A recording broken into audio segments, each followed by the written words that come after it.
Ito ang malupit. Habang nagkakagulo ang Kalingap sa mga reactors, sa Team Brooks, sa mga bashers sa labas ng Kalingap na walang kikitain kung hindi sila makikisawsaw, itong mga kasamahan naman natin sa loob ng Kalingap, yung mga charity vloggers na babanggitin ko, ay walang paki. Walang paki. Wala silang naririnig. Wala silang nakikita. Para ba silang mga bulag, mga pipi, at mga bingi? Ewan ko ba kung ano pinaggagawa nitong mga to, na imbis na makisawsaw, imbis na sumagot, wala silang pake, wala silang sinasabi, wala silang ginagawa pagdating dito sa mga issue na ito.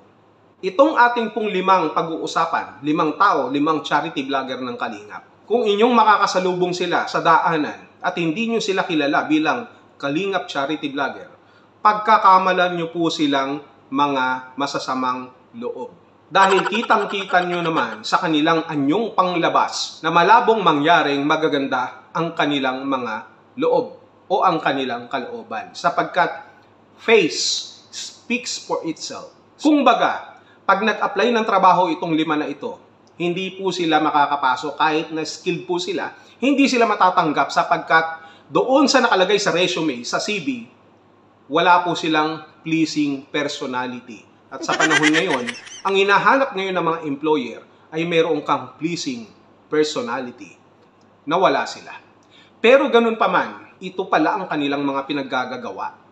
Kaya pala wala silang pakialam sa mga issue at tahimik na kumikilos, tahimik na ginagampanan ang kanilang mga katungkulan bilang isang tunay na charity vlogger. And in fact, hindi sila nakadikit ng basta-basta sa matataas. Kumikilos sila sa sarili nilang kaparaanan. May views man o wala. Umpisahan natin dito kay Sir Sam Ashley. Si Sir Sam Ashley ay nakontent na natin on pa. Nung mga panahon na siya ay nagsashider pa. Mga panahon na siya ay nagdadamit ng babae pa na akala ko babae talaga. No? Nando doon siya sa isang bahay na naglilinis. Napeke ako. Ang pangit na babae. Pero ang ganda ng kalooban. Si Sir Sam Ashley, marami na rin napabahayan. Kung titignan nyo, parang hindi nyo maririnig ang kanyang pangalan. Para bang hindi siya nag-i-exist. Pero ang nag-i-exist yung kanyang mga ginagawa. Isang halimbawa, dito na lamang sa nalalapit na ribbon cutting ng bahay ni Maureen. Maganda. Maayos yung pamamahay. At nagtitiwala sa kanya yung mga sponsor. Kaya naman, nakapagpatayo siya muli ng pabahay para din naman maidagdag dito sa listahan, malaking listahan ng mga pabahay na nagawa na ng Kalingap. Makita nyo, si Sam Ashley, gumagawa pa ng lababo. No? Gumagawa pa siya ng lababo. Marunong siya mismo gumagawa doon sa bahay ni Maureen para matapos na at makapagsimula na ang ribbon cutting sa mga susunod na araw. Nagulat nga ako gumagawa pala ng lababo. Samantalang yung iba dyan, hindi lababo ang ginagawa. Puro ugaling labubo. Kilala nyo yung labubo? Yung manika na mukhang demonyo. Sabi nila cute daw yun. Pero parang hindi naman. Yan si Sam Ashley. Makikita yung kanyang ginagawa sa pamamagitan ng hindi pagkuda sa mga issue na ating pong kinasasadlakan ngayon. Ginagawa ang kanyang tungkulin. Bisitahin nyo na lamang po ang kanya pong channel para malaman nyo kung ako ay nagsasabi ng totoo. Saludo sa iyo, Boss Sam Ashley. Pangalawa, dito naman kay Gab Becerra. Si Gab Becerra, na-meet ko na to in person. Ganun din, syempre, akala ko gapo, hindi naman pala. Pero kagaya ni Sam Ashley, mabuti rin ang kanyang kalooban. Hindi marunong dumikit. Walang ugaling dikya. Walang ugaling scotch tape. Itong si Boss Gab Becerra. Sabi nila, gwapo daw. Sabi lang nila. Pero alam nyo ba, na kahit malayo siya sa Kalingap, sa Daet, wala siya sa tabi ni Kuya Bal. Ipinagpapatuloy niya na tulungan at alalayan, bisitahin, ayudahan itong mga beneficiary ng Kalingap. Ginagawa niya pa rin ang kanyang bahagi sa abot ng kanyang makakaya. Dito kay Bina, kay Tatay Efren, at sa iba pa na kanyang mga tinutulungan. Anong aking ibig sabihin? Bakit hindi nyo panoorin? At dahil dito, hindi lamang naman ako ang nakakakita niyan. Marami ding mga sponsor ang natutuwa sa kanya. Kaya nga, pinagpala siya. Alam nyo ba? Alam nyo ba? Mahal mo na. Alam nyo ba? Tinulungan ng isang sponsor itong kanyang anak na si Dasay. Si Dasay the Explorer. Kita mo yan? Kapag gumagawa ka ng isang mabuting bagay, sinusuklian yan ng pagpapala. Kapag gumagawa ka ng kalokohan at kasamaan, sasamain din ang iyong buhay. Ano ang isang patunay? Ano ba ang ginagawa ni Boss Gab Becerra? Nagsisikap sa sarili niya na hindi na kailangan manira, na hindi na kailangan kumuha ng straw at sumipsip sa buhay ng iba at sumipsip sa pakinabang sa iba. Yan ang kanyang ginagawa. Nagsisikap mag-isa, pinapatunayan ang tunay na dugo ng isang tunay na kalingap. Kaya nga naman, natutuwa ang mga tao sa kanila. Tinulungan siya, tinulungan ng kanyang anak na si Dasay the Explorer, nagkaroon ngayon ng palaruan na maganda, na nakakainggit. Inggit na lang kayo. Yan dapat pinagpapala ang mga taong gumagawa ng tama. Hindi ba Boss Gab Becerra? Tatay Efren? Sila Bina? Inaalalayan pa rin niya. Ang balita ko nga kahit na busted siya ni Bina tumutulong pa rin. Forget it. Forget it. Alam kong masakit sa iyo yan, Boss Gab. Pero dito naman, sa pangatlong ito ay nakikita nyo sa mga live, madalas mag-live. At laging number 1 sa mga palipad. Lagi niyang pinagniningning ang kanyang live. Pinagbibigay ng liwanag ang mga pakulay sa kanyang live. Sapagkat hindi po siya makita. Masyado po siyang madilim. Nakontent ko na rin yan Si Boss Kindred TV, noon pa, nakasama ko na rin yan. At masasabi ko na kahit ganyan siya, ganyan na talaga siya. Pero may mabuti naman siyang kalooban.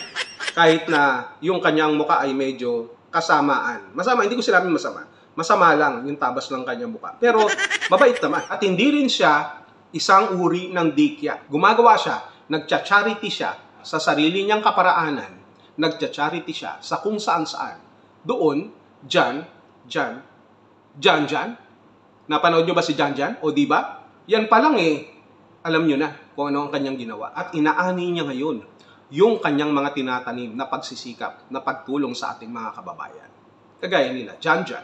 At si Lola na may gintong ipin na gustong ibenta para lamang makaraos sa buhay. At ang isa pang nanay na sinasabi niyang anak niya raw si Richard Gomez. Bisitahin niyo po ang channel ni Sir Kindred TV. Marami na rin niyang nagawa kahit na hindi siya mabuting pinagkakatiwalaan ng iba dahil sa kanyang itsura. Sabi ko nga, nung nagpunta sila noon sa Hong Kong, kung matatandaan ninyo, pinagkaguluhan ng mga pulis dahil napagkamalan na snatcher. Pero ganun talaga. Hindi nakikita sa muka ang kabutihan ng isang tao. Nagkamali sila doon. Naawa nga ako kay Kindred. Pero ngayon, tignan nyo naman. Yung mga ibang charity vlogger dyan na walang ginawa kung hindi mag-BTS lamang. Ito, naawa ako sa inyo sapagkat hindi nyo kayang gayahin ang ginagawa ni Kindred TV. Ito namang si Kasado Tayo TV. Itong si Boss Joseph Tenorio. Kung titignan ninyo, medyo may itsura itong isa na ito. Kahit na siya po ay isang PWD. Pero hindi nyo mapapansin ang kanyang pagiging PWD sapagkat natatakpan po ito ng kanyang ability, ng kanyang abilidad. Yung kanyang disability ay hindi natin nakikita. Ang nakikita lamang natin ay isang kumpletong tao dahil siya po ay kinumpleto ng kanyang pagiging mabuting tao. Kahit hindi rin naman kabutihan ang kanyang itsura. Wala ring pakialam sa mga issue-issue ito.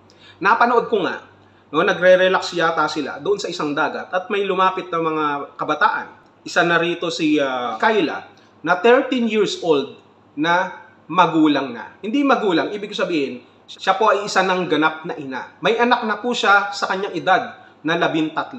Mayroon na po siyang kapartner. 2 na po ang kanyang anak. May itsura itong si Kyla. Alam niyo naman, pag may itsura, medyo naiilang yan ng konti na humarap sa mga pangit. So, pero dahil nga, kahit na pangit si Boss Joseph Tenorio, ay hinarap niya na rin. Wala naman siyang choice. Itong si Kyla, nagbebenta ng isda. Pinentahan niya nga, itong sila, Kasado Tayo, at si Nathan Cute Vlog. Na cute na cute. Na isa pa din dapat nating suportahan. Itong si Kasado Tayo, nagbigay ng tulong dito kay Kyla. Pinipilit niya na kung ano ang meron siya, pinagkakasya niya, at kung meron pa, dadagdagan niya pa. Binisita niya sa bahay, at sigurado ako, na kapag mayroong mga taong nakapanood nito, siguradong tutulungan itong si Kyla sa kanyang murang edad, nagsisikap at hindi umaasa sa iba. Yan ang mga dapat na hinahanap na kagaya ng ginagawa ni Boss Joseph Tenorio or Kasado Tayo Vlog. Nakakasana sa kanya ang kanyang gagawing pagtulong kung ano man ang meron sa kanya. Doon sa mga sponsor na nandiyan dyan ngayon, pwede na nating tulungan. Si Boss Kasado Tayo, para naman tulungan, ito pong si Kyla, na 13 years old, pero nagsisikap at lumalaban sa buhay. Yan ang tamang gawain ni Boss Kasado Tayo TV, Kasado Vlogs. At ang pinakahuli sa ating pong pinag-uusapan ay walang iba kung hindi si Boss Joey the Great. Nagsasarili rin.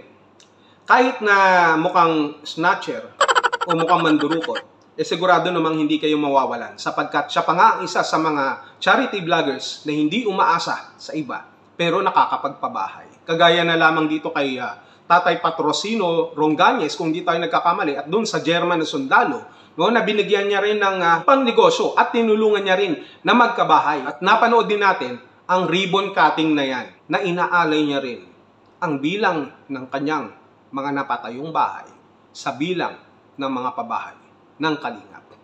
Kung titignan natin, itong German na sundalo, may itsura. Siyempre, German. Kung hindi mo kilala si Joey the Great, pagpunta mo doon sa ribbon cutting, iisipin mo na ang papabahayan ay si Joey the Great. Dahil mas mukha pa siyang kawawa doon sa kanyang papabahayan. Pero sabi ko nga, hindi tayo nagbabase sa itsura.